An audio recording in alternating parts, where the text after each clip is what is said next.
présence. Je reviens d'une exploitation agricole et d'un magasin de vente directe, pas très loin d'ici, extrêmement intéressant. On y a vu les bienfaits de la politique de proximité et celle qu'on veut encourager par l'action du Conseil régional. Alors, avant d'évoquer la suite, qui sera forcément rapide, parce que le second tour ne dure qu'une semaine, enfin 5 jours de campagne de cette campagne, entre deux tours, un petit bilan. J'en profite évidemment pour remercier l'ensemble de nos, je crois, 641 000 électeurs de premier tour en région Alsace, Champagne-Ardenne, Lorraine. Je remercie bien évidemment tous ceux qui se sont impliqués, qui s'impliquent en ce moment même, les militants, bien sûr, les militants patriotes. Un petit bilan très rapide. Nous sommes en tête dans la grande région, vous le savez, un peu plus de 36% des voix. Nous sommes en tête dans les 3 régions, Alsace, Lorraine et Champagne-Ardenne séparément. Nous sommes en tête dans 9 départements sur 10 qui constituent la grande région, en tête dans 81% des communes, soit 4187 communes où notre liste est arrivée en tête. Et même, alors je vais parfois les fois dans la ruralité qui dépasse les 50-60, et même 2 villages à plus de 90%. Mais c'est intéressant aussi, dans 5 des 9 plus grandes villes de la grande région, nous sommes en tête. En tête à Metz, en tête à Reims, en tête à Troyes, par exemple. Donc ça, c'est un phénomène assez inédit qui est intéressant. Je souligne aussi l'excellent score que nous avons fait à Allange, qui est la seule ville Front National de la région, 46%, soit 12 points de plus que lors de l'élection de Fabien Engelmann, qui avait été élu, je crois, avec 34% des voix, en tout cas Fabien, qui avait été élu avec 34% des voix, et qui a fait un bond spectaculaire, ce qui prouve que la gestion Front National, elle est plébiscitée. Et on retrouve ce phénomène d'ailleurs dans les différentes villes Front National de France. Permettez-moi enfin, puisqu'on parle des symboles, je suis personnellement heureux que nous soyons arrivés pour la première fois en tête à Colombey et Daudet.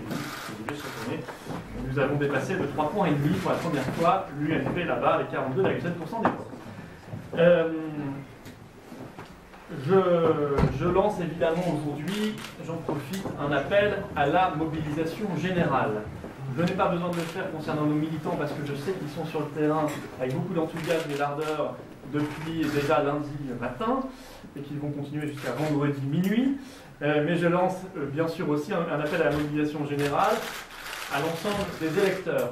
Ceux qui ont déjà naturellement voté pour notre liste, et qui, je le pense très sincèrement, reconfirmeront leur vote dimanche prochain parce qu'ils sentent que la victoire est à portée de main, mais aussi à l'ensemble des électeurs qui ont voté pour d'autres listes, qui ont fait d'autres choix au premier tour, par exemple qui ont voté pour la liste de M. Jacobelli Debout la France, qui est une liste dont le programme était très proche d'une autre, patriotisme économique, arrêt des subventions régionales aux migrants, et sur les grands principes, les grandes valeurs de souveraineté nationale, d'indépendance de la France, d'identité nationale, nous nous retrouvons. Et je me tourne vers ces électeurs en leur disant, je pense que dans le choix qui vous reste au second tour, nous sommes très largement les plus proches de votre choix de premier tour, que je respecte bien évidemment. Ou d'autres listes, de droite ou de gauche, non classées, d'autres électeurs ont pu choisir d'autres listes et pourront faire un vote utile, c'est-à-dire un vote barrage contre le système UMPS, et un vote d'espérance pour le changement, le vrai changement. Je pense qu'il y a un vote barrage à faire, c'est le vote barrage par rapport à ceux qui sont déjà au pouvoir. Le seul barrage efficace, c'est le seul barrage utile, barrage par rapport à ceux qui sont au pouvoir au niveau local, régional et national depuis si longtemps, des années, et que disent même des décennies. Et évidemment, j'en appelle aux très très nombreux abstentionnistes. On le regrette tous, le niveau d'abstention, environ 50%, et même un peu plus dans nos régions. Je sais qu'il y a parmi ces abstentionnistes, j'en ai déjà rencontré depuis le début de cette campagne d'entre deux tours, des gens qui peut-être, parce qu'on n'en parlait pas trop, on parlait beaucoup du Nord, on parlait beaucoup du Sud, on parlait moins de l'Est. Ils disaient que l'Est, on n'était pas forcément favori, que c'était pas forcément jouable, on ferait un bon score mais sans plus. Ben, ils n'ont pas voté. Et là, ils ont vu les résultats le soir, un peu plus de 10 points d'avance, ils se disent, bah si c'est jouable. Et donc je vais aller me mobiliser au second tour. Eh bien je les appelle effectivement à le faire, massivement, c'est le moment ou jamais. Vous avez la possibilité de changer tout, de tout changer dans le sens où vous l'espérez. Notre campagne de second tour, sur les principes, elle sera simple. Il n'y aura pas de changement.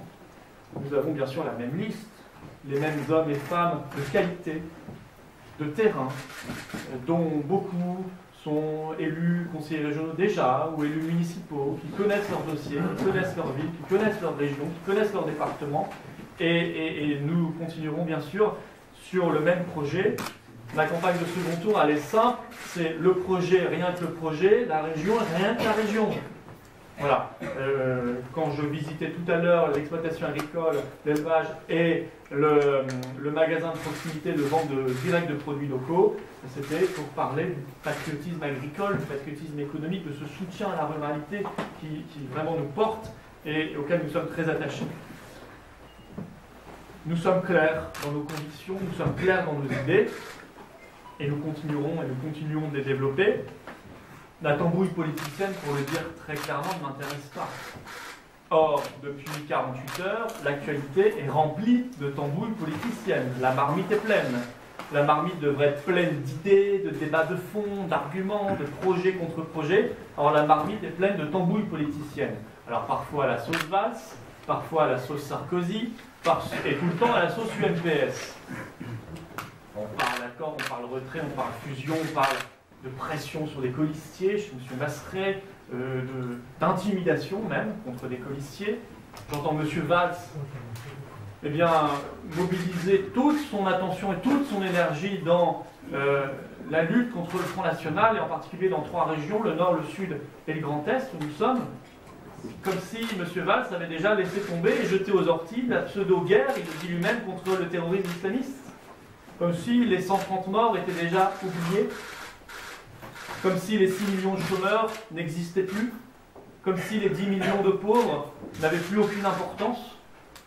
Voilà moi ce que je vois, et ce que beaucoup de Français voient depuis le début de cette campagne de second tour, à l'initiative de ces états-majors parisiens qui essaient de dicter leurs consignes de vote et leurs orientations politiques pour le second tour aux Français, aux électeurs. Ben, je veux dire, moi, cette tambouille, elle me donne la nausée. Et je pense que plus on s'en tient loin, plus on est grandi dans sa force de conviction, plus on est bénéficiaire de la confiance et du soutien des électeurs et des Français. Monsieur Masseray, puisque c'est l'affaire qui nous occupe, a dit qu'il se maintenait. Je veux dire, l'inverse aurait été étonnant, parce qu'il avait toujours dit qu'il se maintenait. Donc je sais combien de débats j'ai eu à côté de lui, où il a redit devant les électeurs, devant j'allais dire la France entière, en tout cas à l'époque, maintenant la France entière, mais à l'époque la région entière, qu'il prenait l'engagement pour ses militants et pour ses électeurs, ce qui n'est quand même pas rien normalement, de se maintenir. Ben, il s'est maintenu. Mais c'est d'ailleurs le modèle classique dans 11 régions sur 13 en France, c'est la triangulaire. Nous, il y a des régions, on est arrivé 2e ou 3e, on s'est maintenu par respect pour nos militants et nos électeurs. Même si on n'a aucune chance de gagner, on ne peut pas gagner en Île-de-France, tout le monde le sait. Mais n'empêche que Valbrand Saint-Just, il est là, et il va se battre parce qu'il aura des élus au Conseil régional d'Île-de-France et qui comptent bien défendre nos idées. Et que si on n'est pas là, personne ne les défendra. Et on respecte aussi nos militants qui ont fait un boulot incroyable, c'est pas pour partir ensuite. Donc c'est vrai que M. Masseray, sous la pression, a un certain courage. Par rapport à d'autres qui n'ont pas eu. Le courage n'a pas été le même pour les responsables socialistes en Nord-Pas-de-Calais, Picardie et en PACA. Alors M. Valls s'appelle hier à voter pour les candidats UMP dans nos 3 régions, Nord, Sud et ici pour M. Richert. Il appelle à faire barrage à moi-même évidemment, mais à M. Masseray aussi, qui est candidat socialiste. J'ai envie de dire, vu aujourd'hui l'agacement et même le mécontentement des Français et des électeurs vis-à-vis des consignes des états-majors parisiens, je ne suis pas sûr que ça serve beaucoup M. Richert, comme ça ne servira pas beaucoup M. Bertrand dans le Nord et M. Estrosi en PACA. Je crois que, au contraire, cet appel à ne pas voter pour lui pourrait être un petit bonus pour M. Masseray, qui apparaîtra comme en décalage avec cette tambouille. Alors, moi, c'est le projet, la région, rien que la région, et même les régions, rien que les régions, parce que, vous le savez, cette fusion des régions, je l'ai combattue. Je pense que si nous arrivons au niveau national au pouvoir, nous la remettrons en cause. En tout cas, nous trouverons territorialement les vraies régions, les anciennes régions. La Lorraine, ça existe, ainsi que l'Alsace, ainsi que la Champagne-Ardenne. Et nous remettrons en place des régions sur les anciennes bases territoriales, avec certes beaucoup moins d'élus et beaucoup moins de structures para-administratives qui ne servent pas à grand-chose, mais qui coûtent beaucoup aux contribuables. En tout cas, il faut la gérer puisqu'elle existe, cette fusion pour le moment, et on la gérera dans un esprit d'équilibre. Vous savez que je souhaite qu'aucun territoire, aucun département ne soit oublié. Je souhaite qu'il n'y ait pas d'hyperconcentration, d'hypermétropolisation. Il faut donc répartir les directions régionales, répartir les services publics, faire en sorte que Metz soit capitale du conseil régional, parce que c'est central.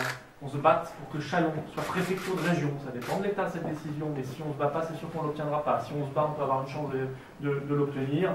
Et que Strasbourg soit conforté dans son rôle de pôle économique et de capitale du Parlement européen. Je sais qu'on se bat en ce sens contre le monopole de Bruxelles que devraient imposer les institutions européennes. Mais je me bats pour que, vous voyez, dans le Haut-Rhin, dans la Meuse, dans la Haute-Marne, dans les Ardennes, il n'y ait pas d'oubliés. C'est le combat que nous menons pour les services publics. Et que je mènerai très volontairement et très fermement pendant cet entre-deux tours. Il faut qu'il y ait un vice-président qui ait une casquette service public et ruralité.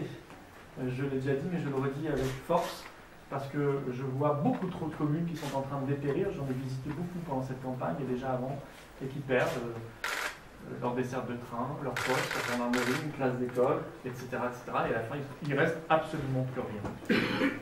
On se battra sur notre projet, le projet rien que le projet, l'économie, le patriotisme économique, le patriotisme agricole, c'est-à-dire soutenir dans la commande publique de la région les entreprises locales, les artisans, les PME, les PMI, les TPE. Si le local, si la collectivité locale ne le fait pas, qui le fera? Qui défendra le local si ce n'est pas le local?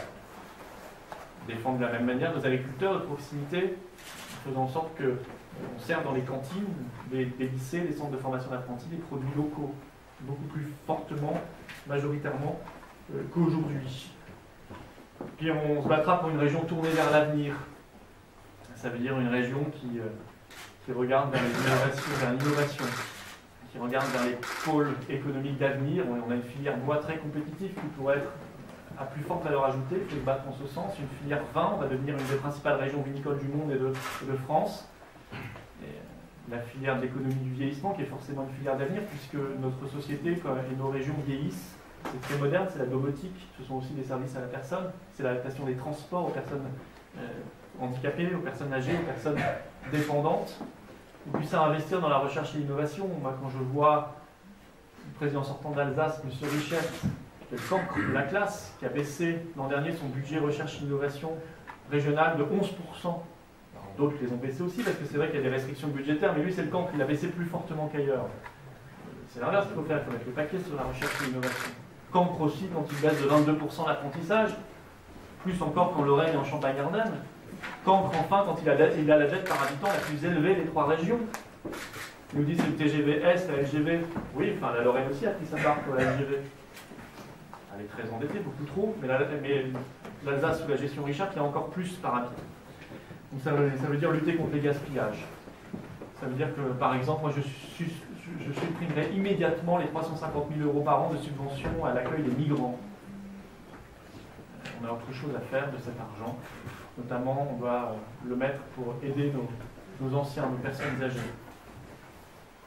J'arrêterai ce qui a été fait en Alsace, où le financement de la première grande mosquée de Strasbourg, inaugurée en 2012, a été en partie payé par le conseil régional, socialiste, puis maintenu par l'UFP. C'est 600 000 €, c'est considérable.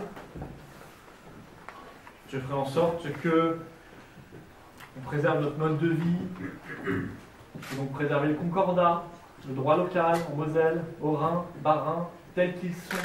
Ne pas étendre le concordat à d'autres religions, dont l'islam. Beaucoup de revendications en ce sens. Moi, je pense que ce sont des revendications communautaires, communautaristes. Mais il faut maintenir et se battre pour le concordat et le droit local, parce qu'ils sont évidemment menacés par la fusion des régions.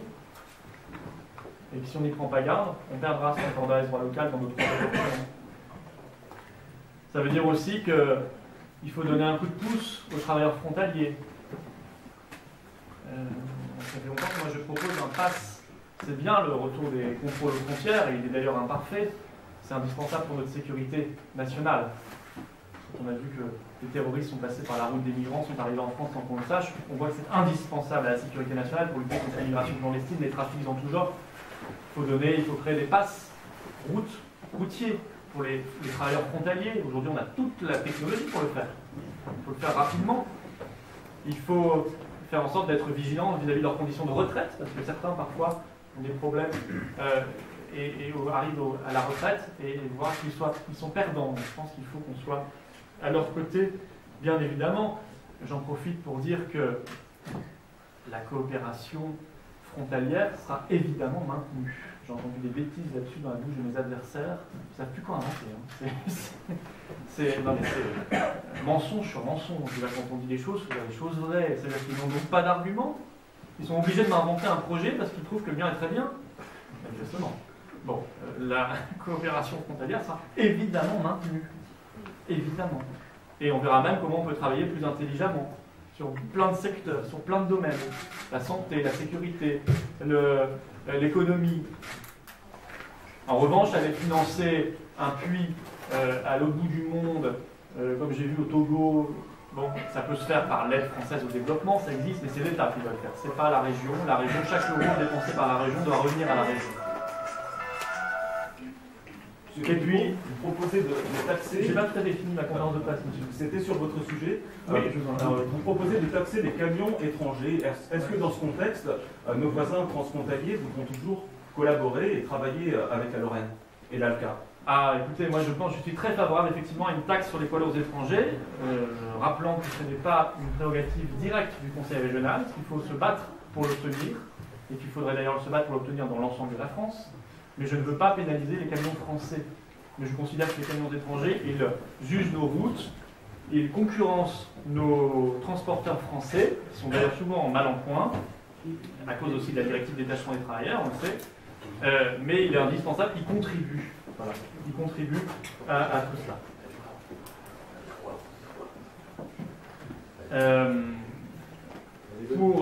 Pour le reste, le soutien à l'emploi, c'était une priorité. Je parlais des PME, du patriotisme économique. J'ai oublié de mentionner un point important, c'est simplifier les démarches de soutien, d'aide aux entrepreneurs, aux PME, aux PMI, aux artisans, aux agriculteurs. Il faut qu'il y ait un guichet unique, surtout avec la fusion, parce que là, il y a déjà des dizaines de dispositifs. Alors vous imaginez, multiplié par 3, Alsace, Maine, Lorraine, alors là, ça va devenir un maquis inextricable. Donc il faut absolument très rapidement simplifier tout ça. Et que là, les petites entreprises sachent où aller si elles ont besoin d'un soutien. Parce que si on ne fait pas ça, si c'est compliqué, ça bénéficie évidemment aux gros, aux grands, qui elles ont les moyens de se payer des cabinets pour obtenir ces aides et ces subventions qui normalement devraient être réservées aux plus petits qui en ont véritablement besoin. Ça signifie, excusez-moi, que les grandes entreprises n'auront plus accès aux aides de la future région? Ça veut dire que la priorité, c'est la petite entreprise. La grande entreprise, si elle arrive avec un projet, moi je suis pragmatique, hein. Si elle arrive avec un projet en me disant il y a tant de possibilités de création d'activités, de richesse et d'emploi sur votre territoire, je dis banco, évidemment.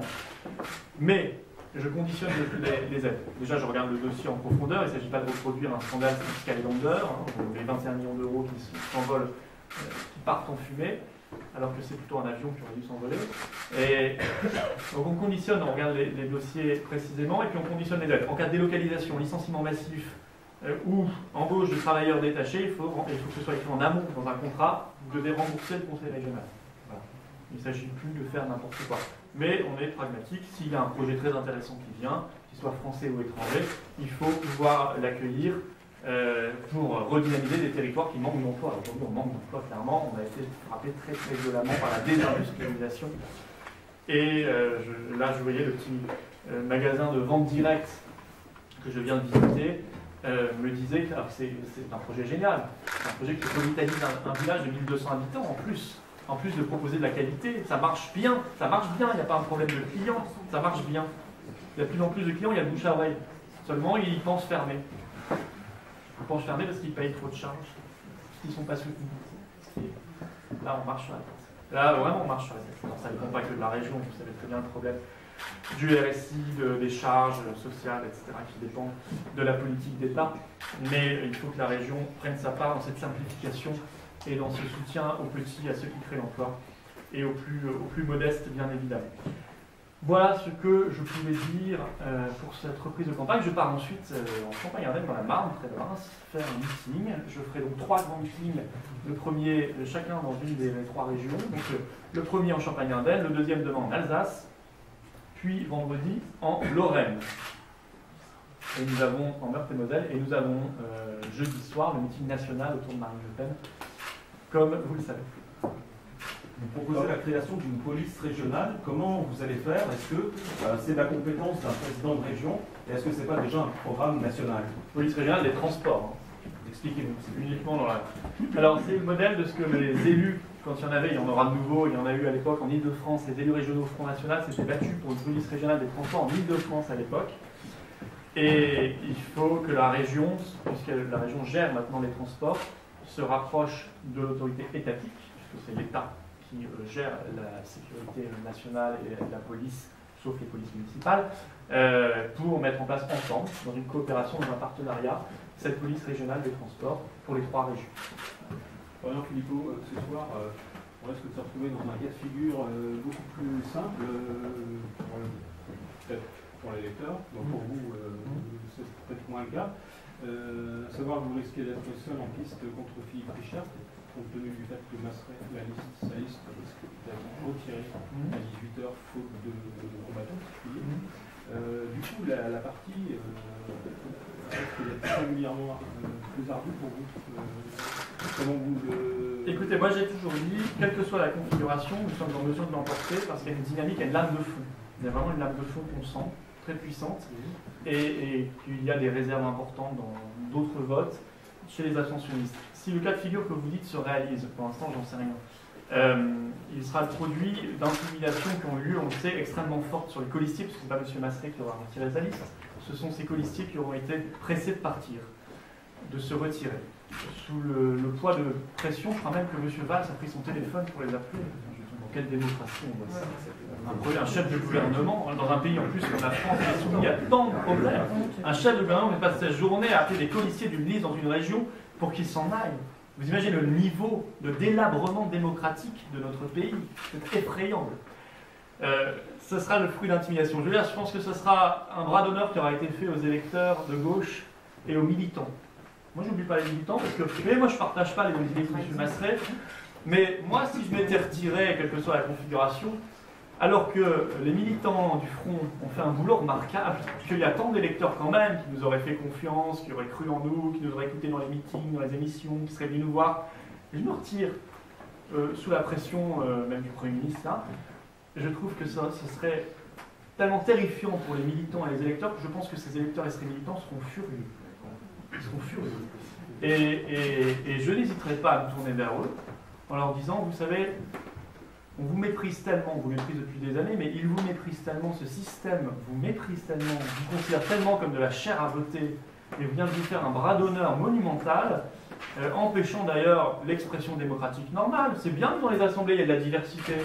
Moi, je préfère qu'il y ait, dans l'assemblée que j'espère présider, des gens de toute tendance.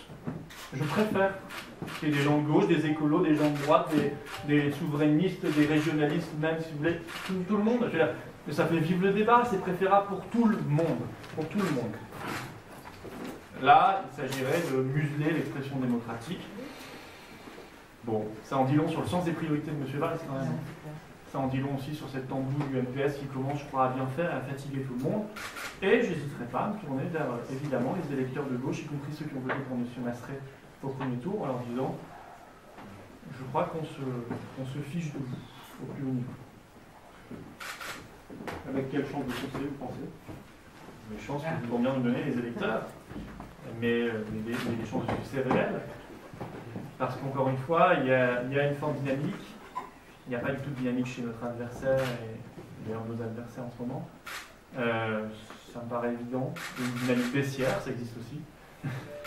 Et puis ce spectacle, si vous voulez, là, ce que je disais en introduction, cette marmite qui est pleine de consignes d'état-major parisien, de retrait d'accords de fusion, de petites combines, de petites manips, ça exaspère tellement que ça peut pousser à aller voir un.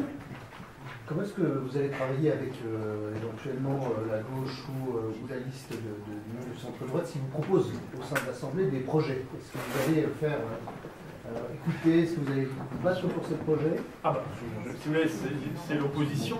Si l'opposition me propose des choses qui me paraissent intelligentes et constructives, je les défends, bien sûr. C'est ce que le Front espère en permanence quand il est dans l'opposition. Il y a d'ailleurs des collectivités où ça se passe comme ça, parce que vous avez face à vous une majorité ou un président qui est plutôt de bonne composition. Il y en a qui sont beaucoup plus sectaires et tout ce qui vient du front, y compris au Parlement européen, ils ont quand même réussi à voter le PS et UMP ensemble, les eurodéputés, il y a un mois, contre l'interdiction d'un insecticide terrifiant qui est interdit aux États-Unis, uniquement parce que l'interdiction avait été proposée par le Front National. Donc ils préféraient tuer les abeilles et la nature plutôt que de voter dans le bon sens proposé par le Front National. Mais ça, c'est la forme ultime du sectarisme. Mais nous, on n'est pas du tout sectaire. Donc moi, si j'ai une opposition qui me propose quelque chose d'intéressant, je le bats tant qu'il y aura un intérêt régional. Qu'est-ce que vous dites aux élus luxembourgeois et allemands qui disent ne pas vouloir coopérer avec un parti d'extrême droite? Je leur dis que déjà, ils se trompent, c'est pas un parti d'extrême droite. C'est un parti patriote, et ensuite, je leur dis qu'on coopérera bien évidemment. Et ils le savent bien, mais ils disaient, je crois, la même chose pour les villes front, qui pour certaines d'entre elles n'étaient pas très loin de certaines frontières. Bon, puis finalement, ils coopèrent très bien. On a parlé de la même chose pour des jumelages, etc., qui n'ont pas été supprimés. Tout ça, ce sont des petits renvois d'ascenseur à M. Valls qui passe des petits coups de fil, mais c'est pas grand-chose. Ce sont des propos de campagne, ça. Ce sont des propos de campagne. La réalité, c'est qu'ils savent très bien, comme moi je le sais, qu'on coopérera dans l'intérêt, eux, des Luxembourgeois ou des Allemands ou des autres peuples, et nous, dans l'intérêt des Français et de nos régions, parce que chacun pense à l'intérêt réciproque. Le monde de la culture s'inquiète. Quels sont les critères Non, le monde de la culture s'inquiète. 2, 3, c'est de la ligoune. Depuis longtemps. À la fois, c'était depuis sa piscine californienne. Mais là, c'est depuis sa piscine londonienne. Toujours est-il que le monde de la culture s'inquiète. Ah non, mais j'ai vu le monde. Vous pouvez pas dire ça, j'ai vu le monde. J'ai vu ce que vous appelez le monde de la culture, j'ai vu des artistes. Ça s'inquiète pas du tout. Quels sont les critères qui vont être retenus pour le soutien aux associations notamment et aux initiatives culturelles dans la grande région? Quels sont ces critères précisément? Le critère, c'est l'intérêt culturel, l'intérêt général. Comment vous définissez cet intérêt culturel? Au cas par cas. Mais il y a un budget de la culture, il sera maintenu. Il y a notamment un budget pour le patrimoine, pour les festivals, pour les langues régionales, plates, alsaciens, il sera maintenu. Parce que je vous signale que c'est quelques euros par an et par habitant. Là, si on a des économies à faire, c'est pas là. Ce sont des postes qui sont faibles. Mais bien sûr que c'est important, la culture.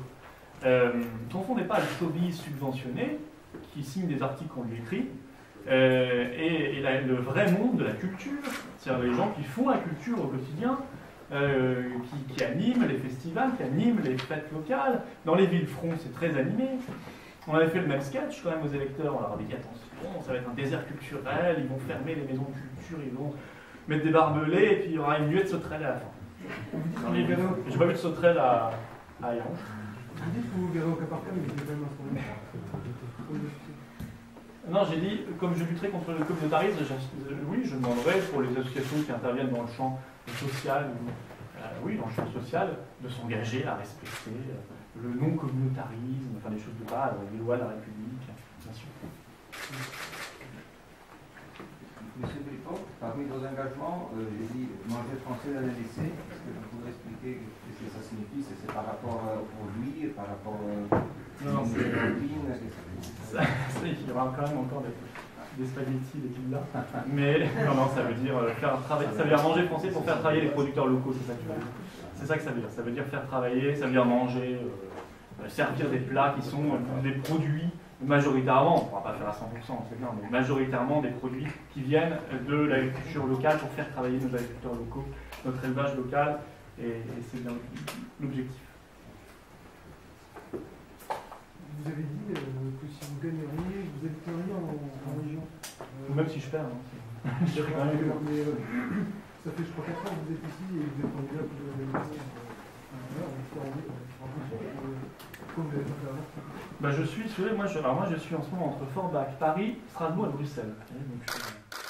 Alors je suis quelqu'un qui bouge parce qu'il faut bouger aussi pour être capable d'aller chercher là où il faut les bonnes décisions ou faire pression là où il faut. Et donc je serai plus à Forbach mais à Metz. Parce que la capitale c'est Metz. Entre Metz, Paris, Strasbourg et Bruxelles. Et là j'irai défendre là où il faut défendre les intérêts de notre région. Alors, parfois, c'est au niveau européen, il y a des choses malheureusement qui se décident, il faut être capable de le faire. Parfois, c'est à Paris, c'est quand même encore un gouvernement et des ministères qui prennent des décisions, notamment si M. Richard avait été un peu plus comique, il aurait peut-être évité la fusion et la disparition administrative de sa propre région. bah, ça aurait été pas mal qu'il aille faire un petit tour voir le ministère de l'Intérieur, un peu plus régulièrement. Donc voilà. Avec la masse de travail de réunir ces trois régions en une seule pour un futur président, vous allez pouvoir conserver, et est-ce que vous allez conserver ce mandat européen? Oui, je le conserverai jusque ce que la loi s'applique, c'est en 2019 pour le Parlement européen. D'abord parce que déjà j'ai une capacité de travail qui est très importante et que j'ai une liste qui est très également professionnelle et dynamique et qu'on a une administration qui fonctionnera bien. En plus parce que logistiquement c'est assez facile, nous c'est Strasbourg. Donc, on est dans la région, donc c'est assez facile. Et puis parce qu'il faut une cohérence, moi quand je veux défendre le patriotisme économique par la région, bah, si je ne le défends pas aussi contre les directives stupides de Bruxelles qui interdisent le patriotisme économique, je ne suis pas cohérent. C'est un peu l'incohérence des UMPS, ou ceux qui vous disent ici je me bats pour le local, la proximité, puis ils votent au même moment un traité de libre-échange qui casse toutes les protections, toutes les possibilités de défendre les terroirs. Ils votent le TAFTA, ils votent le traité de libre-échange avec le Canada ou je ne sais quel pays.